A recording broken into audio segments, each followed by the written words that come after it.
I lost my. Here you go. Okay, so the before we go into the different kind of costs that you have on a budget, there are some general eligibility criteria that goes for all the costs, either staff cost, travel cost, publication cost, whatever. The first thing to keep in mind is that the cost needs to be incurred during the period of the project. So if the project runs over 3 years, only the expenses that were incurred, so based on invoices, the date of the invoice needs to be in the period of the project. It is possible to pay those invoices outside the period of the project, especially for the last invoice at the very end. But most of the cost, if not all the cost, needs to be in this period, unless the cost is impossible to be during the implementation period of the project. For example, audit costs or costs related to the final reports, the final reports of the project and the audit of the project is outside the implementation period. So those costs are still eligible. The cost needs to have a budget line in the budget. So that's why finance officer or finance manager always ask, okay, let's see if it's in the budget or not. Yeah. So that's because of this rule, of course. So of course the commission wants you to spend money that is based on the budget that you submitted. You can change your budget, of course. You can amend your budget during the course of the project, but this is not obligatory. You just have to make sure that your budget makes sense for your project in the first place. It has to be necessary for the implementation of the action. So if you're spending money that is actually not necessary for the grant, well, you're not supposed to spend it on the grant. A lot of this kind of makes sense. It has to be identifiable and verifiable. So that means that the supporting documents especially needs to mention the amount that you are declaring. Yeah, the supporting documents needs to match what you're declaring to you in your finance report. You have to, of course, respect taxes and social legislation. So what you are, for example, reporting for staff cost needs to be in line with, in this case, Belgian legislation. Yeah. All of this kind of makes sense. You have to be reasonable and be able to justify and the cost that you are making, and that it's good financial management. Avoid unnecessary high expenditure while you're supposed to be in line with your budget. So if there is a high expenditure, it has to have been put in the budget and approved by the European Commission. Then those high expenditure are allowed. But what they are referring in this case, unnecessary high expenditure, is really expenditure that were not in your budget probably in the first place. You have to follow your own your internal rules in terms of internal accounting and auditing to be able to reconcile. You need to be able to reconcile your financial report with your project accounting. So you need, from the moment you start an European Commission project, especially if it's not an operating grant, you will have to set up project accounting in your system to be able to extract reports that only list the cost of your project, and of course the total that you have on this extract needs to match what you are reporting to the European Commission. Usually this is the basis of your financial reporting anyway. It goes for expenses and it also goes for income. You need to be able in your accounting to show a specific type of income. Very important, for example, for the co-funding rule, you cannot co-fund an EC project with another EC project. And the only way we can check this is by having project accounting on income level. You need to keep the documentation to just justify all the costs that you're making, and you need to keep it for 5 years. It's not 5 years from the end of the project. It's actually five years from, for example, the second audit or the third audit on this project. Every time there is a new audit, this period of 5 years starts again. Yeah. And anyway, in Belgium, accounting records are supposed to be kept for at least 10 years for fiscal reason anyway. So if you respect the Belgian rule, you basically also respect the EC rule on this. So now we're going to discuss the eligible direct costs versus the indirect cost that we will deal a bit later. So those are specific direct costs related to the project. As we say, as I said at the beginning, the cost needs to be linked to the project and to the budget that you already agreed with the European Commission. Staff cost, that's usually the biggest part of your budget for a European Commission project. It's usually between 60 and 70% of your cost. So those, of course, if you have an audit, most of your staff costs will be audited. Yeah? To justify the staff cost that you put, you need to have an employment contract between your organization and an employee. And this person needs to be assigned to the project. So some organization will decide to have a specific job description for this person that includes the project, at least for the duration of the project. Or as some organization also do addendum to the if it's somebody that is already on payroll and will dedicate the next 3 years or part of the next 3 years for this person will be on working on this project. It has to be put either in the job description or an addendum to the employment contract.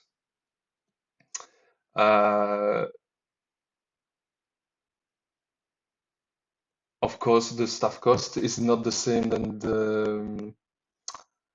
the salary.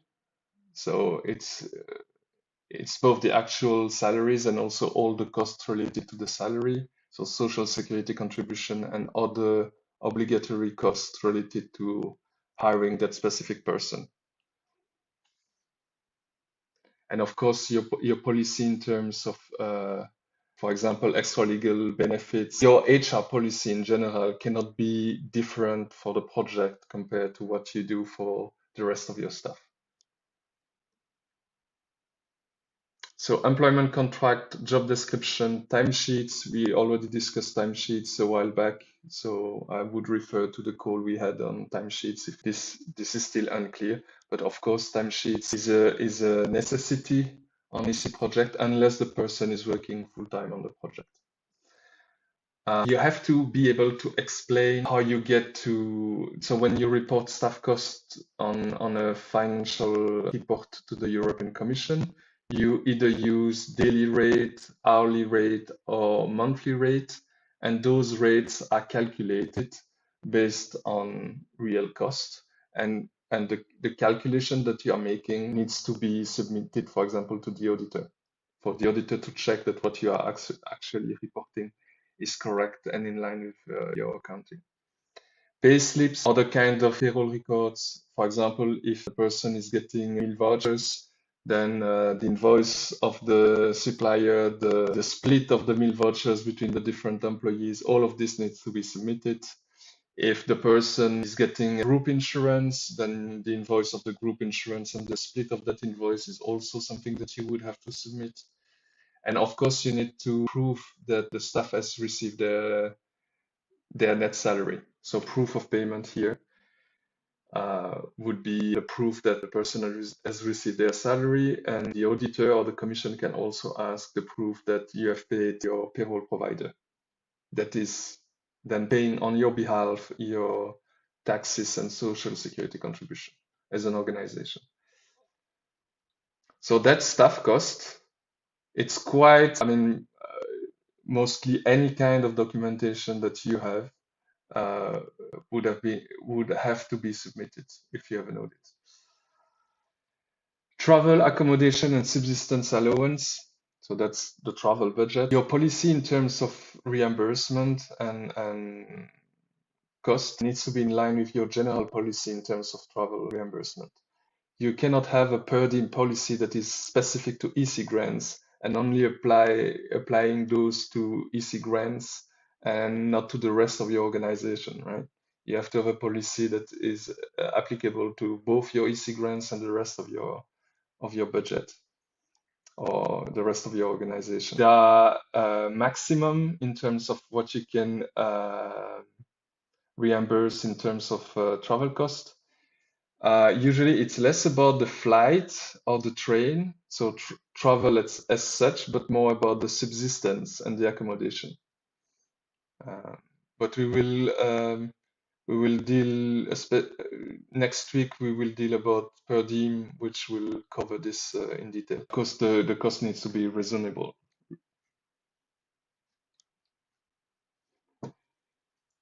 There is this policy below both for 400 kilometers for flights, whether you need to have you can go for first class or economic. In effect, I mean, NGO in general has an internal policy not to have first class or business tickets.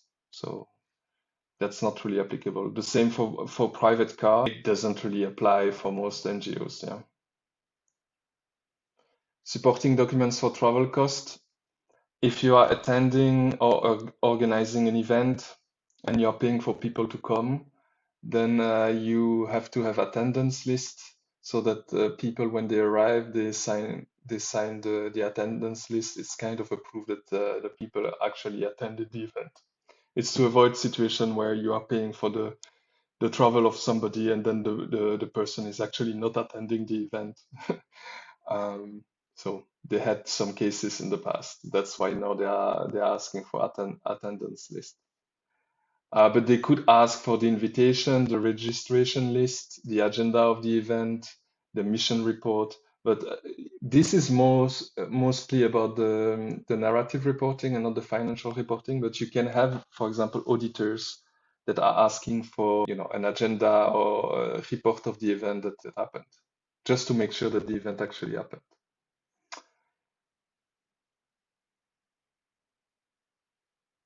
If you are taking a plane or a train, you actually need to keep the tickets. So you nowadays it's mostly something that you receive by email, but you need to keep it. It has to mention the person who is traveling, the departure and destination, and how much the ticket cost, and of course the date of travel. So that's transportation tickets. For flights, you need to have to keep the boarding passes. Nowadays, the boarding passes is usually on your phone. So a screenshot of your phone is something that the commission or the auditor might ask.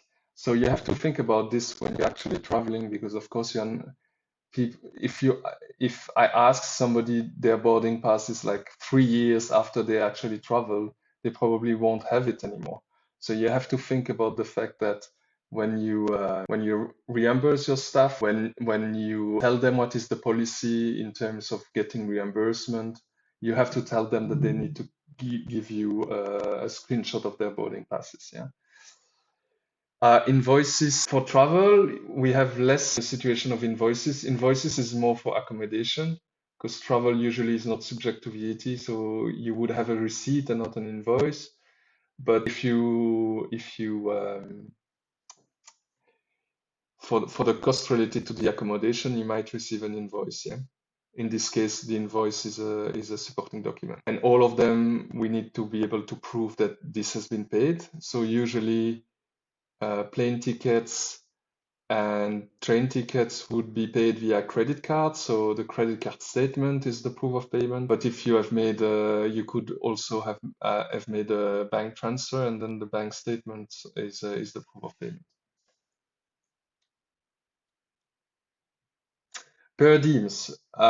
We have a whole discussion about per diem next week. But in this example, which is the kind of supporting documents that we can use in terms of per diems, you have the trip confirmation. If you're organizing the trip yourself, if we are organizing the trip, you are organizing the event, you are the one giving the confirmation that the event is actually taking place. Yeah. The report of the trip, again, usually you might have auditors asking for this, but it's usually more for the narrative reporting. The expense claim, proof that the expense claim has been paid, the invitation of the event, the agenda of the event.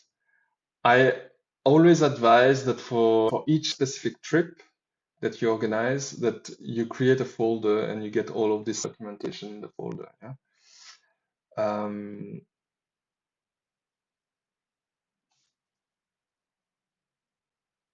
Cost of services, so after travel and staff cost, uh, you can only use cost of services for stuff that your own staff internally cannot do because you don't have the capacity or you don't have the expertise. So usually it's translation, printing of documentation, research for specific studies, the website, the IT support, the external accountant, the catering for your events. So those are examples of situation where you would not use your own personnel to do it. You would just externalize it, yeah, because you don't have the capacity or the expertise. It has to be linked to the purpose of the grant, of course, and it has to have been put in the budget in the first place. And it has to be delivered by somebody else, or not a member of your staff, based on a contract, usually a service contract. Depending on the how much money is involved, you might have to do a tendering process. Yeah, asking for free quotes, selecting the cheapest option, or if you are not selecting the cheapest option, explaining why you are not taking this cheapest option. There might be other reason why you what they call best value for money. It might be something else than just being the cheapest option available. And of course, avoiding all kind of conflict of interest. Yeah, so no family members applying for for a consultancy, for example. So it's very key that if you have to go through a tendering process, that you document the process from A to Z. Yeah. So what was the the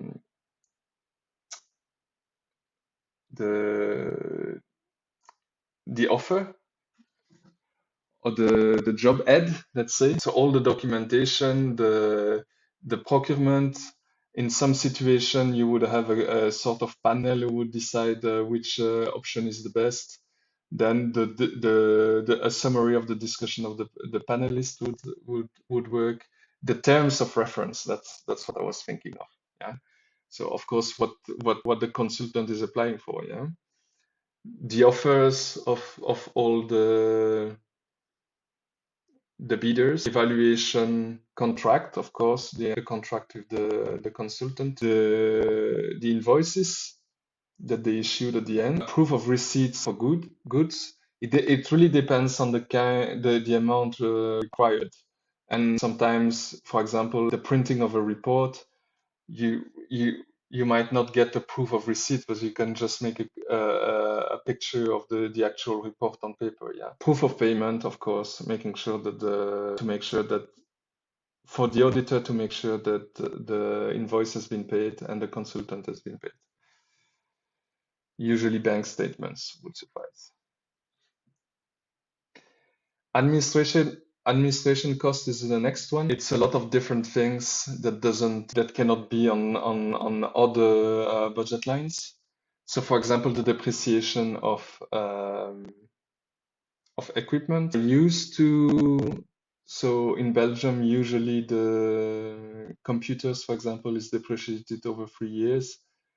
So if you're buying a computer for the project manager, for example, who is full time or nearly full time on the project, you can depreciate, or you can just put the total amount of the equipment if you buy it very early in the process. The rental of meeting room, So again, depending on how much we are talking about, you could also have a tendering process for this. Rental of interpretation booth, cost of the external auditors. I always suggest, I'm assuming here you are the leader of the project. Huh? So if you have partners, you are not one of the partners, you are the leader of the project. Always try to use your own auditor for the audit of the projects. Yeah. And you can justify that to the commission, saying it makes more sense for our own auditors that is actually already auditing our organization to also audit our projects. So that's totally fine. Financial costs, so that's linked with the bank fees, stuff like this. I would say unless you have to open a specific bank account for the project, which for Belgian organization is very difficult to do and not very useful. If you do that and you have a specific bank account for your project, then you can put the financial cost there. If you're using your general bank account, just don't budget it for it. It's not worth the money usually. Consumable and supplies. We are talking about the consumables and supplies directly related to the project. So in effect, most of the time it will be zero because it's very difficult for you to just buy supplies for a specific project. Yeah. But if you are in that situation, you would have a budget line and you could then put some of the costs that you have related to consumables and supplies into that budget line. In terms of supporting documents, it's very similar to what we had with the other type of costs. Contracts, agreements, purchase orders, invoices. The auditor can also ask for your inventory register, for example, for the computers. I'm yet to see an auditor asking for this really, but I mean, if it's your normal auditor, is going to ask it for the general audit anyway. So, and then the depreciation table, of course, if you depreciate the assets and you're putting like 2 out of the 3 years, for example, on the project, then the auditor is going to ask for your depreciation table. Okay, so that was all about the direct costs related to the project. And then you have the indirect cost, which is a 7%. So 7% of the total of the budget is indirect cost. And this indirect cost can be used on anything you would like to use it. Okay, it's just indirect cost. So the way the commission is thinking about this would be maintenance, the stationery, photocopying. You have the whole list here: internet, phone, everything that cannot be directly linked to the activity. That's why it's called indirect cost. Yeah. Some organization would put their support functions there, finance manager, IT support, those kind of things. It depends on the project. I would say another way of doing this is just to put a few months of the finance manager in staff cost. And I think it makes more sense if you have the possibility to do it, to put it as a staff cost instead of a few months. Because remember, it needs to be directly related to the activity, so you cannot put the full finance manager on the EC project, of course.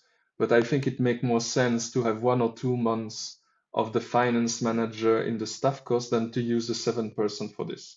You could do it. A lot of organizations are doing it. It's not advisable. Right? And you can then use more of those 7% for the rest of your cost. Yeah? The rent of the office, for example, usually falls under the 7%. Yeah. You don't have to provide any supporting documents for those 7%. Actually, the commission or the auditor will never ask what you are spending that money on because they don't care. You can spend it on anything you want, right? As long as it's indirect. So no supporting documents. It's just a calculation of 7%. Yeah.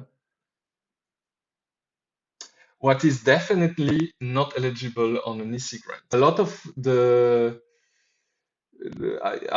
I'm yet to see situation where organization has to deal with those kind of costs anyway, but a lot of the finance cost, for example, if you have a loan, you cannot put the loan on the European Commission, of course. So return on capital, debt, servicing charges, provision for loss or debt, interest, doubtful debt, exchange loss, the bank charges from getting the money from the European Commission. Actually, you cannot put it there.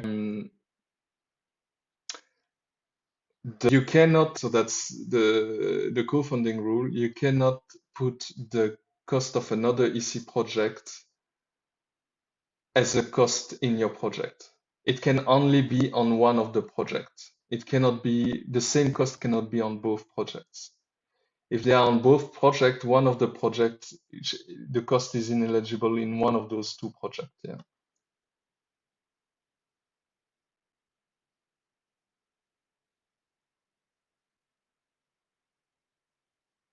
In-kind contribution, I mean, it's not in the budget usually, so it's not acceptable. The VAT, if you can prove that you cannot deduct, there will be another video on VAT itself because it's a huge topic. But for the Commission, the important thing is that if you can deduct the VAT, it's not a cost for you, so you cannot put it there. So in situation where you have a VAT number and you can deduct, you can only, the best way to deal with this is only to declare the net amount to the Commission, because it's unclear if it was deducted or not. So the Commission will always ask for what is your VAT status and whether or not you can deduct. And if you can deduct, or you need to prove that you cannot deduct, because in VAT the normal rule is that you can deduct, right? So if you can only declare VAT if the cost is not deductible, yeah, and that you have to be able to prove it via a document from the Ministry of Finance that basically tells you you don't have a VAT number, you cannot deduct. And then all the VAT on all the costs that you're reporting to the European Commission is eligible. So all those rules are cumulative. Yeah. So we started with the general rules, then the rules